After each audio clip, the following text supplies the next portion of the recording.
Tennessee, which is back behind us here about 10 or 15 miles. Chattanooga is sort of a transportation crossroads. Just like all the interstates intersect there today, all the train lines intersected there at the time of the war. So that made it a target. So on September 18th, 19th, and 20th, 1863, these two armies clashed right here over control of that city. Now on the final morning of battle, Sunday morning, September 20th, about 9:30 in the morning, a group of Confederate soldiers known as the Orphan Brigade were preparing for battle. Now they're called the Orphan Brigade because they were from Kentucky. Now some of you guys are going, oh, Kentucky has to do with orphans.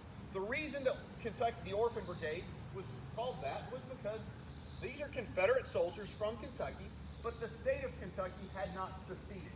So most Confederate soldiers, so soldiers from Georgia, Alabama, the other Confederate states, their state governments would be sending them uniforms, equipment, things like that. These guys don't have that happening for them. They're sort of on their own. And so they call themselves, this is what they call themselves this with a sense of pride, we're the Orphan Brigade. And they viewed themselves as absolutely one of the crack units in the Confederate Army.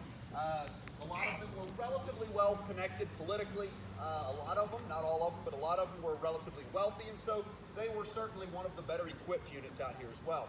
But they're preparing for battle. They're preparing to attack actually this spot where the visitor center is. And they began kind of off in the woods, off to your right, my left, and began moving this way.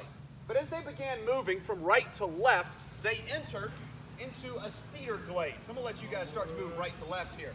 And so if you kind of tell how there's these few scattered cedar trees right here, they entered into a cedar glade, kind of like this one, out near Tour Stop 2 in the battlefield.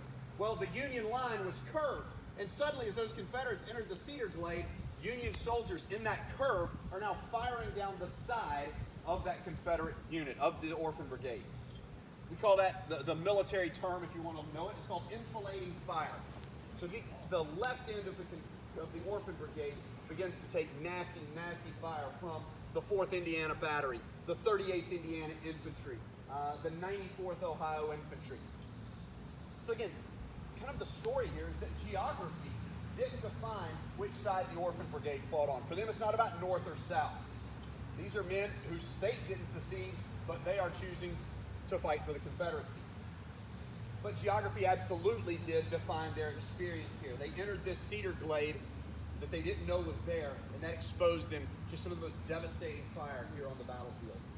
So I believe Caleb here is getting ready to pass out a few profile cards to you, and while he's doing that, I'm going to turn things over to Dave Thomas, who's actually the commander of the reenactor group here, and he's going to talk to you guys a little bit more about the Orphan Brigade, what the guys are doing, as well as what you're going to do with these profile cards. So, thank you, Chris. Let me grab my water bottle.